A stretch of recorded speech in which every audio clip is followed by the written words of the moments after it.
Welcome to this edition of the Your Weekly Dose of Nonprofit podcast, the podcast that delivers actionable items you can implement at your organization right away. I'm your host, Ephraim Gopin of 1832 Communications. Today, I'm really happy to have with us a nonprofit marketing and content expert, Josh Hirsch. Josh, how you doing today? Doing well, Ephraim. Good to see you. Good to see you too. Let's introduce you to our listeners, watchers, and readers. Josh Hirsch is the social content marketing manager for Susan G. Komen. He has worked in the nonprofit sector since 2006 with a focus on educational philanthropy for both public charter and independent private schools. He has an extensive background in social media, digital communications, and marketing, along with experience in grant research and writing, individual giving, special event planning, stewardship, and cultivation of donors. Josh is the membership chair for the Association of Fundraising Professionals First Coast chapter and past president of the Palm Beach County chapter. Josh is also a member of the AFP Peeps, the social media vanguard for the AFP International Conference and other AFP initiatives. He's spoken nationally on digital communications and has had numerous articles published in professional journals. Josh received a Master of Science in Family, Youth and Community Sciences, and a Bachelor of Science in Advertising from the University of Florida. He has a certificate in strategic fundraising and philanthropy from Bay Path University and is a certified social media strategist by the National Institute for Social Media. In today's episode, we're going to discuss social media marketing. Let's dive right in. Josh, you're the face behind the logo for a very well-known national nonprofit. So A, does that add pressure to you in your day-to-day job? And B, do you have established guidelines about what you can and cannot post? So I'll answer this in two different ways. I have to remember that I'm a brand when I'm talking on social, and it's not me talking personally on social. So the way that I may engage with a post personally is not the way that I'm going to engage for the brand voice that we've established through Komen. So where there may be these great trends where we'll see brands, talking back and forth and having fun and it's jovial, as much as I'd love to jump into those sort of things, we have guardrails. And I have to remember what those guardrails are to know that we're a science, health focused, organization. Research is a big part of it. So as much as I'd like to jump in and have fun and be jovial, it just doesn't fit in with the tone and the type of content that we share. So we have to remember that we're providing resources for women and men who are going through a horrible disease. And at times they can be, feel completely down and broken and need to be lifted up. So we're able to provide that sense of community, that sense of survivorship, and being able to do that on our various social channels is really important. And the way that we talk on these different social channels and communicate with our audiences is different. We have a much different engaged audience on one channel, and the sort of content we share is there. It may, in sense, be the same sort of tone, but the way we approach it is different because we know the audience will react to it differently. Interesting. Okay. So let's go to today's actionable item. Please share with us 3 to 4 mistakes that nonprofits consistently make on social media and how they can fix them. I think one misconception is, all right, I've got to post today, is it Tuesday? I got to go in, I got to post something. Well, if you don't have anything of quality and substance to say, then why do it? Always quality over quantity. And to that end, if you're walking into the office on a Tuesday morning, and by walking, I mean walking down the hall to your home office, because many of us are still working in this, work from home environment. If you don't know what you're posting that day, when you wake up in the morning, then you're already behind. It is so imperative to develop a monthly, if possible, multi-month editorial content calendar. We use a great tool called Airtable. I live by it. I have it open on one of my 3 screens at all time here at the office. And with Airtable, we've been able to build a completely customized editorial content calendar that is available, across the entire organization. So where marketing, creative, public relations, development, all have their own little silos that they're working in. We need to know what hand is doing it what. At the same time, we need to know what mission is doing. We need to know what advocacy is doing. So be able to have this calendar that's accessible by all, it's been a huge win for us. We use a premium version. There is a freemium version. And with the freemium version, you have access to a lot of great tools. But for us, we needed a little something more. And it's not expensive. It's less than $15 a month for a user license. And it's been tremendous for our organization. So another actual item that nonprofits might not be doing or thinking about is not planning ahead, not just from an editorial content calendar, but let's take Giving Tuesday, for example. Giving Tuesday is coming up in 2 weeks or so. If you didn't start planning your campaign 30 to 45 days ago, even more, then you're behind the 8 ball. Just waking up on that Tuesday morning, sending out a tweet saying, all right, let's donate to pink puppies that live in Malaysia because we really care about pink puppies that live in Malaysia. Well, if this is the first time that your audience has heard about A, any sort of Giving Tuesday, what it is, B, that you have an active campaign for it, you're behind. As many of your listeners may know, October is National Breast Cancer Awareness Month. We begin planning for October, late spring. I mean, we're talking 3 to 4 months out. So especially with large multi-channel, and it's not even multi-channel anymore, it's now omni-channel campaigns, you need to plan ahead. You need to think about what activations are you going on. If you know you have an email that's going out on September 1st, well, you need to be planning that out at least 3 or 4 weeks ahead of time to make sure you have all the copyright, the creative, what lists are you sending to, how are you segmenting your list, and beyond that, what asks are you doing for your different segmented list. If you have a major donor and they get an ask for a $15 a month gift when they're giving you already $15,000 to $20,000 a year on top of any other gifts, you need to know your audience. So my last tip would be, don't think you need to do it all yourself. Reach out for help. Build an established community of people that you can rely upon, whether that's within your own organization or, fundraising Twitter. Hashtag fundraising Twitter is such a great community of people that you can learn and connect with. And to that end, get involved in AFP, get involved in your local association of fundraising professional chapter, because I guarantee there's someone else in that chapter who may have gone through what you're going through or can answer your question better than you may know yourself. All of those were great. That last one really speaks to me about talking to others and asking for help. You're not alone, and you're never alone. You are responsible for supporting overall social engagement and revenue goals. Now, many nonprofits have a problem tying those two together, seeing financial results from social media activity. How do you measure the connection?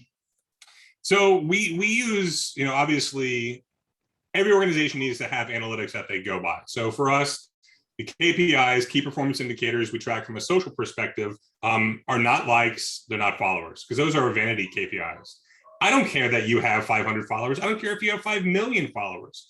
What I care about is what is your reach or impressions, depending on which channel you're talking about, and then your engagement rate. So you need to set a baseline, knowing what might be best industry standard, might be great for others, but for your organization, if you have an engagement rate of 2.5% on Facebook, then you're killing it. That's awesome. You're doing wonderful. Or another organization might have 0.5%, and for them, that's great. So knowing what your KPIs for social will then draw into what your revenue goals are. Don't think just because you put out a tweet or you start a Facebook fundraiser, all these dollars are going to come in, because it's not. It takes a lot of work. You need to know how you're going to talk to your audience, what messaging and what ask is going to resonate with them, and then how you can balance it too. So for us, we look at ROAS, return on ad spend, because we need to spend dollars to make dollars. So we'll do a targeted series of lead ad campaigns to bring in net new constituents at the same time, generating additional dollars through the fundraisers they start. So having a baseline that is not just for industry standard, but for your own organization is important to know. And how do you get there? It's looking at the data, it's looking at the analytics and tracking those trends over time. It's not something that you're just going to wake up today and say, you know what? Our baseline for engagement on Twitter should be a 3.4% engagement rate. Well, if you've been getting 1.2, why should you say that all of a sudden we're at 3.4? Sure, you want to get to 3.4, but what are you going to do to get yourself there? How are you going to be able to achieve those KPIs that you're trying to set up? Nice. So you already mentioned multi-channel and omni-channel. There are a gazillion different social media and online platforms. How do you and Komen choose which ones to produce content for? So everyone's got to be on Facebook. It's the granddaddy of them all. It's the first question that people will ask, what's your Facebook page? Maybe even more so than what's your website? We know that different audiences live on there. And what's great is the tools that Facebook's insights give you, and through their creator studio, be able to identify what is that target demographic? Where do they live? What is their age? You can find out so many things about them that can help you craft your message on that particular channel. At the same time, it's not necessary to be everywhere at all times.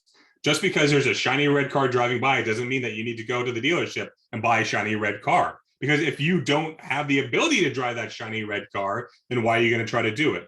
I always say do 1 or 2 channels really, really well. Don't worry about the others. If your organization doesn't produce video content, why are you going to have a YouTube channel? It doesn't make sense. Yes, YouTube is the world's second largest search engine. Yes, it's a great chance to get your audience out there, or get your message out there in front of another audience through targeted SEO and keywords and such. But if your message and your content doesn't work on that channel, then why are you going to do it? For us, a year ago, we weren't on TikTok. But through active social listening, I saw that there were over 70,000 uses of the hashtag Susan G. Komen. I went back to our social team and I said, wait a minute, people are there talking about us. We need to develop a strategy for that channel specifically. Now, knowing that TikTok is a video medium, okay, great. We have all this great YouTube channel content that let's bring it over to TikTok, but it doesn't work that way. You need to know the channel, you need to know the tool and what works best for it to produce the right kind of content. So just taking a rubber stamp and saying, here's our tweet, here's our Facebook post, here's our Instagram post, here's our post for LinkedIn, here's our video for TikTok, it doesn't work that way. You need to speak the right language for the right channel. Excellent. So now let's move from channels to more inner. Susan G. Komen has many, many community markets across the US. Does the home office, i.e. you, produce content that they can use? And how do you keep on top of the local, what we'll call homegrown content that they're creating? So thankfully, we have a team on for our social team of 3 of us, and we don't have to do all of it at the same time. I manage our national channels. I have a team member who just focuses on our local content. So they work with the local community development managers. They work with those state executive directors and knowing, all right, well, here are the campaigns that you have coming up. Here are the inventory slots that we have allotted to you, because we do a lot of targeted organic social posts, which Facebook has a great tool to allow you to even dig down to like zip codes. And with Facebook, they bring features back and they take them away without telling you. So for a while there, we couldn't search by zip codes. We could only post by like counties, but now we can dig deeper to the zip code and city level. So it's being able to provide, okay, well, you've got this campaign coming up. We've got this much inventory slot.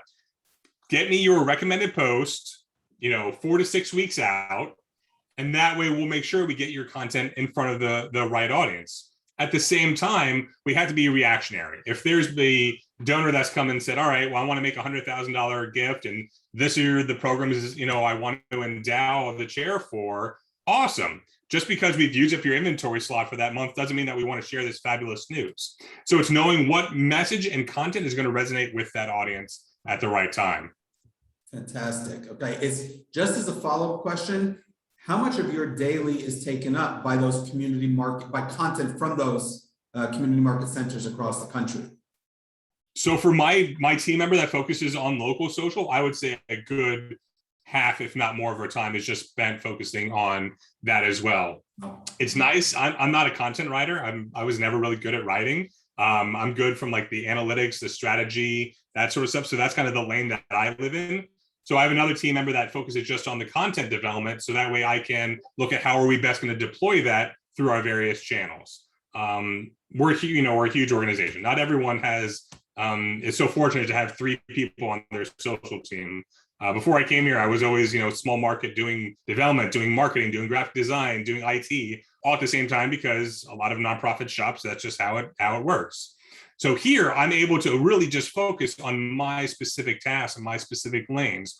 While I might be able to help out and lend a hand and advice, I know that my responsibilities fall in a different area. Fantastic. All right.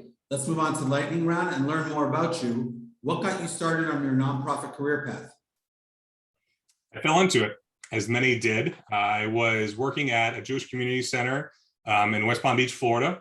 I was the summer camp director, and I said, all right, well, I'm ready for a change in nonprofits. I got a master's degree in basically nonprofit management. It was called Family, Youth, and Community Sciences. It didn't really, they didn't have a program of that such at the time. So I went and interviewed for a programmer position at a small nonprofit. And by the end of a meeting with the executive director for an hour, she said, you know what? You'd be good in development. I said, sure, I'd be great at it, not knowing anything about fundraising, other than asking for some donations at my local temple growing up, as I would give speeches for, different Tikkun Olam projects, preparing the world for those that don't know what Tikkun Olam means. So went out, I bought How to Write, or it was Grant Writing for Dummies. That was the first fundraising book I got. Read through that. I attended some local trainings. There's nothing better than connecting with your local nonprofit center. If you have one of those in your community, they're a great resource, or your local community foundation might have some great resources in education and trainings as well. So I started learning, I started reading, I started following people like John Hayden.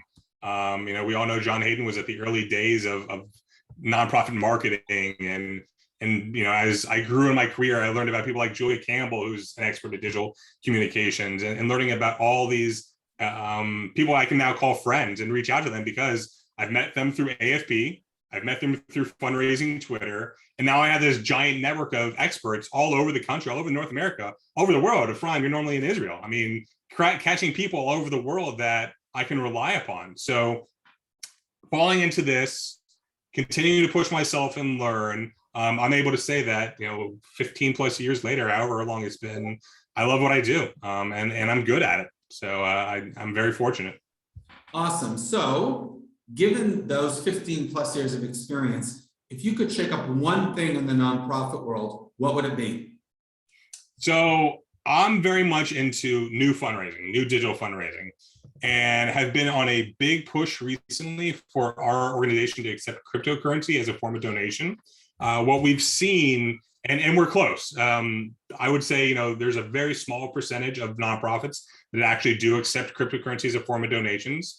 Here in the US, there are some of the big daddies, those major national nonprofits that are starting to accept cryptocurrency. And it's a younger demographic. It's a demographic that has disposable income because they bought Ethereum when it was 20 cents, 5 years ago. And now Ethereum is trading for $4,300 or whatever it is. At the same time, NFTs, non-fungible tokens. So basically JPEGs that are tied to the blockchain. The best way I like to describe it is cryptocurrency with pretty pictures. So there's been a lot of campaigns where nonprofits are partnering with NFT artists or having NFT projects set up specifically to benefit them. I really believe that here in the next, and we're at the early stages of cryptocurrency for nonprofits, early stages for NFTs, like even earlier than crypto is for nonprofits. Over the next few years, we're going to start to see more of an implementation, especially for global nonprofits, because of the time and access to those funds are almost instantaneous. You could have donors on North America making gifts to your organization that's based in Europe, and within a matter of minutes, you've got that Ethereum or that Bitcoin or whatever token they've donated to you sitting in your account that you could either hold on to and wait for it to appreciate, just as you would with any investment. But cryptocurrency is stocks. So if you have a gift acceptance policy for your organization to accept stocks, there's no reason why you can't adapt that gift acceptance policy for cryptocurrency. A lot of organizations, they get a gift of stock, they liquidate it right away, and they have those funds as liquid dollars in their organization's bank account. Same thing with cryptocurrency. So if you're at all looking to do this, especially if you're a global organization with donors that are based internationally, I highly recommend looking into cryptocurrency as a form of donation. Nice, that's an interesting one. Best part of living in Florida? Best part of living in Florida, so I'm a Florida boy, born and raised. I went to college here in Florida. I'm wearing sandals 365 days a year. So I recently moved with my family from South Florida up to North Florida, and it's been a big change. We're in South Florida, our winters are like 60 degrees for 3 days in November, and that's it. Up here, we've actually been getting winter with like 40 degrees waking up to, and it's gorgeous. I'm still wearing sandals. I don't care. It's still beautiful. But I would say that's one of the best things about living here in Florida. That's a good one. Twitter, love it or hate it? I wouldn't be where I am in my career today if it weren't for Twitter. I really believe that Facebook is great. You've got billions of users, but because of security and privacy settings, I might not see what you're posting, Ephraim, and because of the algorithm, it might not. Even if we're friends, and even if I follow and make sure I look at your posts every day, I'm not going to see necessarily everything you share, just because that's the way of this magic word algorithm works. But on Twitter, anything is possible. You literally have the largest soapbox that you could stand on based upon hashtags. Whether you want to join a conversation of a hashtag, let's use hashtag breast cancer. Obviously, a very large topic. Lots of people are talking about it. Or you could create your own branded hashtag and have a more specific conversation of just certain people, which is a lot of times you'll see that for a conference. So they'll use a hashtag for that conference, and people that are there at that time can participate and be part of the conversation and almost have another level to that in-person experience. So Twitter, I am a huge, huge fan of. Awesome. At a previous job, you were the chief gratitude officer. What did that job entail? Saying thank you. So a lot of times, and that was actually, I developed that title after taking a course with Beth Ann Locke, who is a huge proponent of donor love and acknowledgement, and realized that my job as director of development was to ask for dollars, but those dollars were to help benefit the children at the school. And what's better than saying, give me money, is saying thank you and making them realize and appreciate the gift and what they're able to do. So that was a lot of fun. I enjoyed that job. I enjoyed working for that school, and everything has continued to lead me on my career path to where I am today. Awesome. I love the title, and I love that you referenced Beth, because she's the queen of gratitude attitude. I love that. Gratitude and attitude. Yep. Lastly, we will turn the tables. You get to ask me one question. I have no clue what's coming. Bring it. Ephraim, tacos or sushi? One food that you could eat for the rest of your life. See, I'm not a fan of either, so I'm going to go with tacos, because I do not, what can I tell you? I don't do tacos. Sushi I'm definitely not doing. So if you tell me one for life, tacos it is. And just so you know, by the way, that's a very original, good question. Kudos to you for, you get extra bonus points for that one. Well done. Double check marks today. Yes. Josh, thanks very, very much for appearing on the podcast. I encourage everyone to connect with Josh on LinkedIn and, of course, on Twitter. Josh, it was a pleasure learning from you. Thanks very much. My pleasure, Ephraim. See you soon. Have a good day.